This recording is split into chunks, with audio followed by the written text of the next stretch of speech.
हम करेंगे हर मजलूम की हिमायत। बिस्मिल्लाहिर्रहमानिर्रहीम। अस्सलाम वालेकुम। मैं हूँ हुरैन फातिमा और आप देख रहे हैं हिमायती न्यूज HD चैनल। नजर डालते हैं आज की अहम खबरों पर। गुलशन हदीद में सिंधी मजदूर जाहिद मेरानी का कत्ल, इंसाफ के सवालात।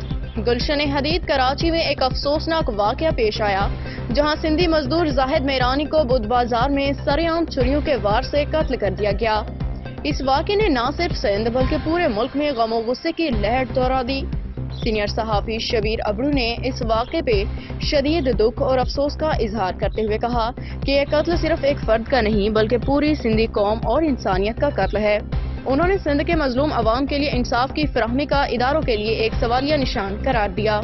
शबीर अबड़ू ने कहा, यह कत्ल कौम परस्ती और फिरका परस्ती को हवा देने की साजिश लगती है।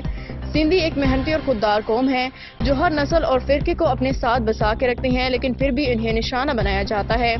मुश्ताक सरकी ने कहा कि सिंधी कौम हमेशा मजलूम रही है, मजलूम सिंधी कौम नहीं मुश्ताक सरकी है। जब भी इस तरीके के वाकयात होते हैं तो मुश्ताक सरकी सिर्फ अपना काम निकालता है और अपने घर को चला के इसके बाद लंदन, अमेरिका, यूरोप की तरफ मूव हो जाता है। सिंध के वसाइल और ज़मीनों पे तो दावे किए जाते हैं, लेकिन सिंधी अवाम को उनके हुकूक देने की बारी आती है तो उन्हें नज़रअंदाज किया जाता है। बुध बाजार की सूरत हाल और मुतालिबात। जाहिद मेरानी के कत्ल एक ज़मीन खान नामी पठान ने किया और वाक़या गैर कानूनी बुध बाजार के पस मंजर में पेश आया। शबीर अबड़ू ने इन बाजारों के इंतजामी मिसाइल की निशानदही की और हुकूमत से मुतालबा किया कि ऐसे बाजारों के लिए बाकायदा परमिट जारी किए जाएं और उनकी सिक्योरिटी यकीनी बनाई जाए। उन्होंने पुलिस पर इल्ज़ाम आयद किया कि वो बाजारों में बद इंतजामी को नज़रअंदाज करती है और बाज़ औक़ात खुद भी मिसाइल का हिस्सा बन जाती है। अगर बुध बाजार को इजाज़त दी गई है तो वहाँ पे पुलिस और दीगर इदारों की मुकम्मल निगरानी होनी चाहिए ताकि गरीब मजदूरों को तहफ़्फ़ुज़ फराहम किया जा सके। मुतालिबा बराए इंसाफ। जाहिद मेरानी के कत्ल के बाद सीनियर सहाफ़ियों और अवाम ने मुश्तरका तौर पे SSP मलीर और DSP स्टील टाउन से मुतालबा किया है कि कातिल को जल्द अज जल्द गिरफ्तार करके सख्त सजा दी जाए।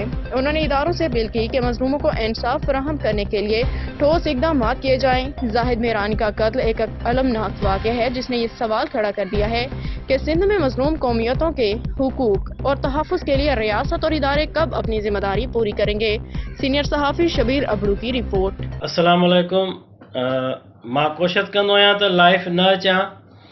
अॼु मजबूरन ऐं हिकिड़ो एहसास ऐं पंहिंजनि जो, असां पाकिस्तानी आहियूं, असां सिंधी आहियूं, त अॼु जेको ताज़ो वाक़ियो थियो आहे गुलशन हदीद में, तो सरेआम उनखे खंजरनि सां उनखे कुठो वियो आहे।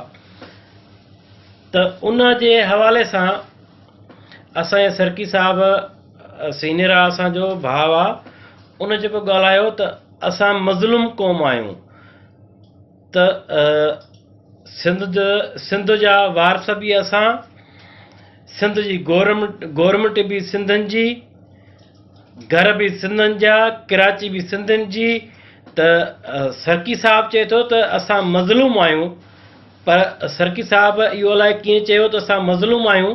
त असां मज़लूम आहियूं त माना इन में इहो आहे त जंहिंमहिल बि, त मां हिकिड़ो मिसाल ॾियां थो त घर में 5 भाइर आहिनि, उहे बि पाण में ठड़कंदा आहिनि, कॾहिं कॾहिं विढ़ंदा आहिनि। इन में इहो थोरी आहे त असां पठाणनि खे, पठाण असांजा भाइर आहिनि, मुंहिंजा त अलाए केतिरा दोस्त आहिनि, मुंहिंजा जिगर बि दोस्त, मां जिगर, असां दोस्त आहियूं, कारोबार गॾु कंदा आहियूं।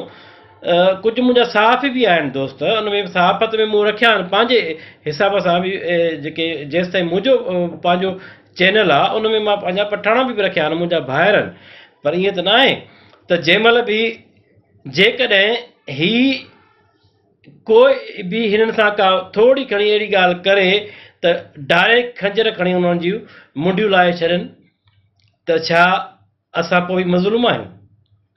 इहो मुनासिबु न आहे। पर मां सलाम पेश कयां थो, जीअं गुलशन जो वाक़ियो थियो आहे त इन में पुलिस पंहिंजो किरदारु सुठो कयो आहे, एजेंसियुनि पंहिंजो किरदारु सुठो खयो आहे, पंहिंजो असांजे आर्मीअ किरदारु सुठो खयो आहे, ऐं उन में बाक़ाइदे उन्हनि इहो अहद कयो आहे त असां इहे माण्हू गिरफ़्तार कंदासीं। इहा सही ॻाल्हि आहे, जेको कातिल आहे उहो गिरफ़्तार थिए, कानून जे कटहरे में अचे त सही आहे। पर ईअं न आहे त ही वाक़ियो, ऐं जीअं सरकी साहिब वारी ॻाल्हि जे हवाले सां त हीउ वाक़ियो असां हुन हैदराबाद बिलाल काका वारो मसइलो असां न खणी वञूं त हीउ हिकिड़ो बुद्ध बाज़ार आहे गुलशनादीद में, त उहा बि त पुछी वञे त उते लॻाराईंदो केरु आहे, इनखे NOC आहे, इनखे कानूनी लेटर आहे, कानूनी को इनखे को लेटर आहे त जो हे जेके गुलशन बुद्ध बाज़ार लॻे थी उते हर स्टाल तां 700-800 रुपया वठनि था। जेके ठेकेदार वठनि था त उन जा ज़िमेदार उहे आहिनि। जेकॾहिं उते बि कुझु बि थिए थो उन बाज़ार में त उन ठेकेदार जो कमु आहे उनखे संभालनि, उन हद जे SHO खे चई करे उनखे संभालनि त को अहिड़ो ग़लति कमु न थिए, कंहिंखे तकलीफ़ न अचे। पर बहरहाल असां जॾहिं पठाण जे लाइ चऊं था, पठाण बिल्कुलु असांजा भाइर आहिनि, उहा असां चऊं न चऊं पर उहा पूरी दुनिया लेवल ताईं ख़बर आहे त पठाण असां सिंधियुनि जा बिल्कुलु असां पठाणनि खे भाउनि खां वधीक कयो। असांजे वॾड़नि ॻोठनि में बि हिननि खे रहायो। ॻोठनि में जॾहिं पठाण ईंदा हाणे बि खोड़ सारा रहिया पिया आहिनि, लाड़काणे में, सखर में, शिकारपुर में, रतदिरे में रहिया पिया आहिनि। उते हुनजी इज़त कनि था, ख़िदमत कनि था। पर उन टाइम बि हिननि खे पठाणनि खे उते सुबुह जो नाश्तो बि पंहिंजे घरूं कराईंदा, सो बि मखण ऐं मानीअ सां। त छा पोइ असां पठाण जे असां ख़िलाफ़ आहियूं? जेकॾहिं असां पठाणनि खे एॾी सिंधी इज़त ॾिनी आहे, जे पठाण जेकॾहिं कॾहिं बि को सिंधी जेकॾहिं थोरो कुझु ॻाल्हाए थो त ईअं बसि डायरेक्ट उनखे बसि क़तलु करिणो आहे। छा ॿुधायो त किथे कंहिं सिंधीअ खे पठाण खे का अहिड़ी तकलीफ़ ॾिनी आहे? असांजे लाइ पठाण भाइर आहिनि, असांजे सिर ते आहिनि, असां सां गॾु वेठा आहिनि। कोई नफ़रत असांखे पठाणनि मां न आहे। जीअं सरकी साहिब चयो त असां मज़लूम क़ौम आहियूं, त तूं मज़लूम क़ौम छो मज़लूम क़ौम आहे? तूं भली पाण मज़लूम हुज, जेको बि तूं कंदो आहे पंहिंजे हिसाब सां मज़लूम हुज, पर सिंधी क़ौम मज़लूम छो आहे? सिंधी क़ौम मालिक आहे, सिंध जी वारस आहे। ऐं सॼी जेका बि सिस्टम आहे, पुलिस आहे हिते कराची में, पर किथे बि पंहिंजे सिंधियुनि सां गॾु आहे। सिंधी आहियूं नी असां, सिंधियुनि सां गॾु आहे नी। त तूं कीअं थो चए त जेको आहे हाणे बि असांजो SSP आफ्ताब काशिफ़ अब्बासी साहिबु कीअं फौरन अचे, धरणे में गॾु हुयो। SHO स्टील टाउन शुरूअ खां वठी गॾु हुयो। SHO स्टील टाउन शुरूअ खां गॾु हो। SSP मलीर काशिफ़ साहिबु अब्बासी साहिबु गॾु हुयो। उन हर शइ खे कवर कयो, हुन अर्ज़ु कयो आहे त मां सिंधी आहियां, मां इंशाअल्लाह जेकॾहिं सिंधीअ खे पठाण क़तलु कयो आहे, पर केर खे बि को क़तलु करे मां कंहिंखे न बख़्शींदुमि। जॾहिं SSP काशिफ़ अब्बासी साहिबु चए थो त कंहिंखे बि को क़तलु करे मां न बख़्शींदुमि, मां गिरफ़्तार कंदुमि, हुन चयो बिल्कुलु। पर उन खां पोइ जेकॾहिं सिंधी माण्हुनि SSP साहिब जी ॻाल्हि मञे करे धरणो ख़तमु कयूं, पर हाणे जेकॾहिं को बि ड्रामो करे थो, किथे बि करे थो, त उनखे वञी इंतिज़ामिया संभाले नी। इन में ज़रूरत थोरी आहे जीअं सरकी चए थो त बाबा इहे वॻोड़ी मता थी सघे असां मां हुजनि, शराबी हुजनि, पर ईअं न आहे रुॻो असां मां शराबी हुजनि।